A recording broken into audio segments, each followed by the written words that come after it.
Mamamayang Pilipino, magkakasama sa simbahan ito, at magkakasamang sa pamayanan ng Pasita, Panginoon Diyos. Lord, dumadalangin po kami sa inyo, Panginoon, ng karunungan sa mga politikal o sistema ang nangyayari, Panginoon, na sa aming harapan sa ngayon. Tulungan po, Panginoon, na inhibit po natin ang aming mga sarili sa partisan politics. Tapos, Panginoon, na makita po namin pananaw, Panginoon Diyos, ay ang mga bagay na aaral mula sa inyo. Kung sino po sa aming mga leader ang nagkamali, na hindi po namin gusto, Panginoon, ibinang taong ito, ay matuto po namin kaming ilapit siya sa inyong panalangin, na sila po ay magsisi, magkaroon ng remorse, at magbalik loob sa inyo, Panginoon. At ganun din po, Panginoon, sa darating na halalan, Panginoon Diyos, nawa po ay bigyan niyo po kami ng karunungan muli sa pagpili po ng mga taong aming ihahalal sa Senado at sa lokal na pamahalaan. Makita po namin ng discernment ng mga taong ito sa puso nila, ay sila po ay maglilingkod ng mayroong pong kabutihan na hindi lamang sa pansamantalang interest. Dahil kami po na mamamayan ay may kakayahan bumago ng gobyerno sa pamagitan po ng pagpili namin ng mga mabubuting tao na siya mamumuna sa amin. At ito po ay gagawa lang namin, Panginoon, kung kayo ay may gabay sa amin at kung kami ay nananalangin sa inyo at hinihiling namin sa inyo ito, Panginoon, na kayo po ang maging kabulungan namin. At maging pamantayan po natin magpili ng leader ay tulad po ng pamantayan ng inyong mga anak na pumili ng inyong mga gagamitin, Panginoon. At salamat, Panginoon Diyos, dahil sa amin pong pagkasama-sama sa simbahan ito ay natututo po kay Panginoon. Salamat po. At hindi po kami nagkakaroon ng anumang galit o hatred sa mga namumuno sa amin ng samantala at nagkasala. Bagus, Panginoon, ay awa at panalangin ang aming binibigay sa kanila. Dahil ito po sinabi nyo na sino man ang maka-offend sa inyo ay ipanalangin nyo. At huwag inyong gantihan ng masama-sama pagkus ay gantihan nyo na mabuti upang ang pag-ibig ng Diyos ay malagana sa sino man. At ganun din, Panginoon, sa mga kababayan po namin sa lugar na dumadanas po ng heat index sa norte. Lalo na po ang mga magsasaka o ang mga taong nagtatrabaho sa labas na kung saan po ay bilad sa araw. Ibig Lord, sa mga tao po sa araw-araw na lumalabas para sa kanilang pamumuhay. Ay dalangin po namin ang inyong pag-iingat, nabigyan ng kalakasan. At po sa lahat, Panginoon Diyos, ay maibalik sa normal na temperatura ang aming bansa upang sa ganoon ay maging normal muli ang pamumuhay ng mga tao, lalo na po ang mga nasa ligayan kung saan sa bawat araw ay lumalabas ng kanilang bahay upang ang maghanap buhay para sa kanilang mga pamilya. At patuloy po kami, Lord, na nagkakalak dahil sa kabila po ng mga pagsubok na ito, mga problema, pisikal, ekonomiya, politikal, ay meron po kami kapanalagan at kaayusan sa sarili dahil alam po namin, Panginoon Diyos, na You are the God who always in control. Amen. You are the God who always good. And you are the God who is compassionate. And you are the God na siya pong kasama, tutulong, at magbigay sa amin ng lahat ng aming pangailangan because you are our God, Jehovah Jireh, and our Jehovah Yahweh El Shaddai, Panginoon. Thank you, Lord, for this night. At naipahayag po namin ang mga dalangin ito at alam po namin, Panginoon, na kayo po ang tutuloy nito ng ayon po sa inyong kalooban, sa ikabubuti po at na ikabuburi ng iyong kataas-taas ang pangalan. Ito po ang sama-samang dalangin. Pasalamat sa pangalan po ng Panginoong Jesus na aming Panginoon, kalupagitan at nakinamana po. Amen. Amen. And praise God. Amen. Ang next po natin. And we really exist to glorify you. Sana itong mga to ay hindi namin makalimutan.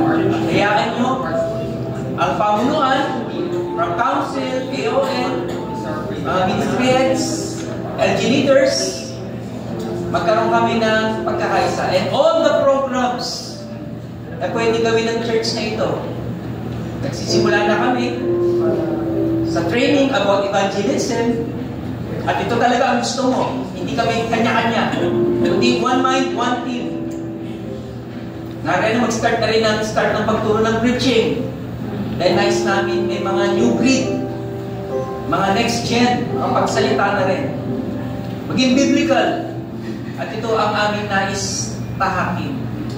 Salamat po ulit sa pagpapala sa church na ito. And we know ikaw ang nagtatag nito. Yes, Lord. And just allow us, Lord, na mag-submit sa iyo. This coming Sunday, meron kaming earthquake drill. Bless mo nito, Panginoon, dahil hindi namin alam kailan tatama yung mga disasters. But salamat sa ushering ministry, sa kanilang guide, sa kanilang passion, sa kanilang love for the family ng church. Kayo ang tumulong sa bawat saan. Magkaroon kami ng unity rin dito. Upang sa gayon, dumating man ang ganitong sakuna, whatever it is. Ito rin yung Fire Prevention Month, itong March. Ready kami sa lahat. Yes. Again, Lord, yung pagkakaisa, sa iyo yan nagmumula. Kaya kung hindi kami magkakaisa, lalabas hindi kami galing sa iyo. But you are one, ganun din kami, we are one. Salamat sa patutuo rin ni Brother Ulo. Yes. Salamat, Panginoon, dahil patunay lang ito that we are really a family. At nakita rin ni Brother Ulong ang testimony ng bawat isa. And we are looking forward. Patawarin mo lang kami, Panginoon, dahil ako naging witness for the past few months. Ang dami ko talagang nakita mga new faces. Pero hindi sila bumalik. Dahil ang problema, hindi sila na-entertain ng mabuti. At yun ang isang programa na nais namin buuin ngayon. Someone, somebody, a team that can cater sa mga taong pumapasok po dito.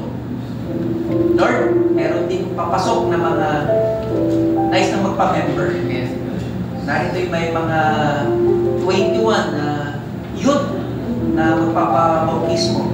At meron din mga elderly. Salamat, Lord, dahil tunay na buhay pa ang aming pagpapahayag ng iyong salita. Ihanda mo lang, Lord, ang mga taong ito, magiging lugar, at yung pagsubok na dumating sa kanila, hindi ito magpapahina. But this is really a sign that they are saved. Kaya persecution dumating na sa kanilang buhay. Kaya hayaan niyo pong itaas po ito sa inyo, ang iyong katawan, ang Pasinta Bible Christian Fellowship. Samahan mo kami, Panginoon, sa aming lakbay hanggang sa ikaw ay dumating. Ito po ang aming dalangin sa dakilang panganalangin na aming Panginoon Jesus. Amen. Amen. Also some prayers of Lord, Heavenly Father, we worship you, we praise you, Panginoon. Thank you for this time, this opportunity, Panginoon. We can pray for the nations all around the world, Panginoon. Thank you, Lord God. We just want to praise you, Panginoon, for lifting up missionaries, Panginoon, for lifting up field workers, for raising up, Panginoon, frontliners, Panginoon, in proclaiming your word all around the world, Panginoon. Lord, right now, we just want to pray, Panginoon, for their continued may you give them courage, Panginoon. May you give them wisdom, Panginoon. May you prepare them, Panginoon, sa kanilang mga mission fields, Panginoon. Lord, I'm praying, Panginoon, may you sustain them, Panginoon. Ipakita mo sila sa kanila, Panginoon. You are the God who provides, Panginoon. Keep them safe, Panginoon. Protect them, Panginoon, sa mga lugar, Lord God, na they are persecuted, Panginoon. May you protect them, Panginoon. And Lord, we pray, Panginoon, may you raise up more and more leaders, Panginoon. May you raise up more and more missionaries, Panginoon. May you raise up more missions, Panginoon. May you raise up even from us, Panginoon, so that one day, Panginoon, your word will be proclaimed all around the world. Yes, Lord. Lord, even us, Panginoon, nandito sa aming Panginoon, may we be the salt and light, Panginoon, sa kung saan naman kami dalhin, Panginoon, sa families namin, Panginoon, sa mga nakasalamuha, Panginoon, na makita sa amin, Panginoon, is kayo, Panginoon, kung gaano kayo kabuti sa buhay namin, Panginoon. So, Lord, I know that you heard each and every one of our prayers, Panginoon. Itinataas po namin sa inyo to full of faith, Panginoon. Full of faith, Panginoon, for your answers in these prayers, Panginoon. Dahil sa inyong salita, Panginoon, that 2 or 3 gathered in your name, you are there, Panginoon. And we ask all these prayers, Panginoon, in the mighty name of Jesus Christ. Amen. Amen. So, next po natin pag-pray is families. Sa harapan na po yung mga prayer. Ito na nailapit po namin sa inyo ang aming mga pamilya. Narinig niyo po, Panginoon, ang aming mga panalangin. At alam po namin na ito yung tutugunin nyo ayon sa inyong kalooban.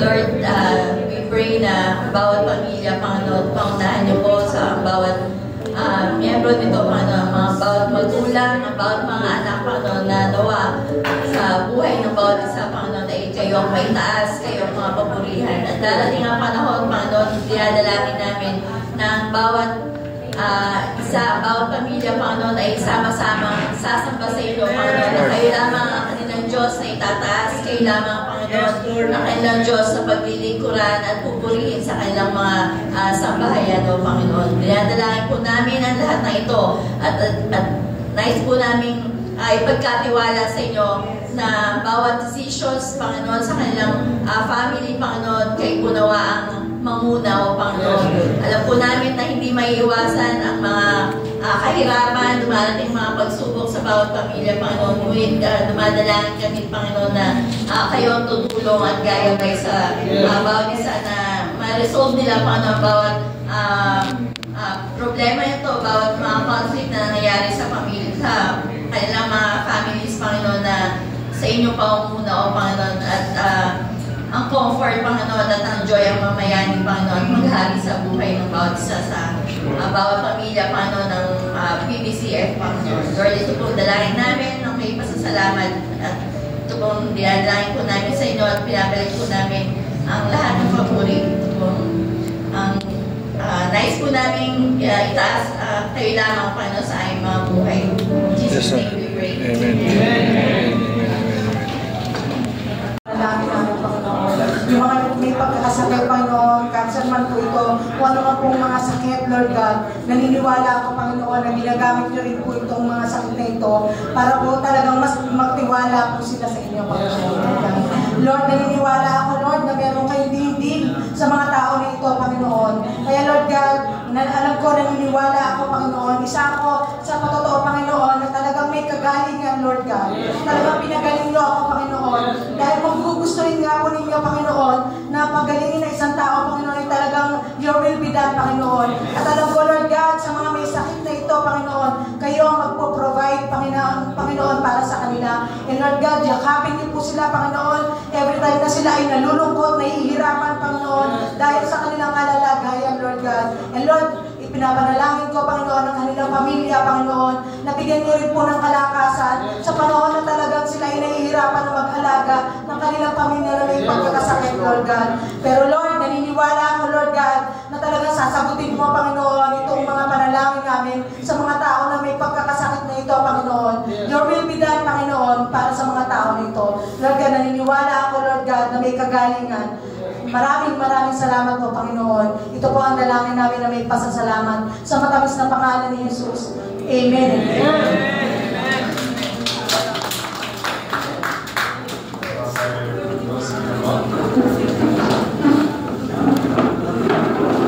Aming Diyos ay aming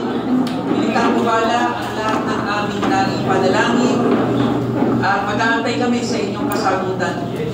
Salamat din sa mensahe na ibinigay sa amin ni Elder Stein. Magtiwala kami sa iyo, hindi kami susuko hanggang buhay ka.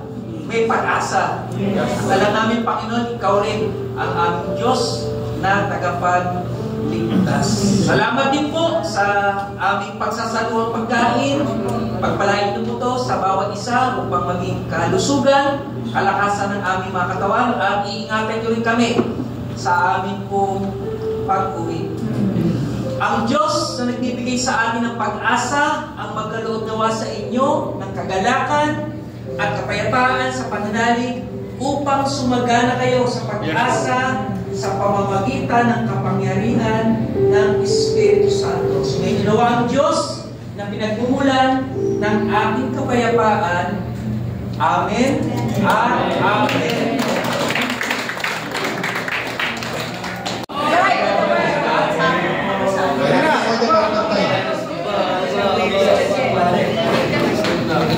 Kaya ba?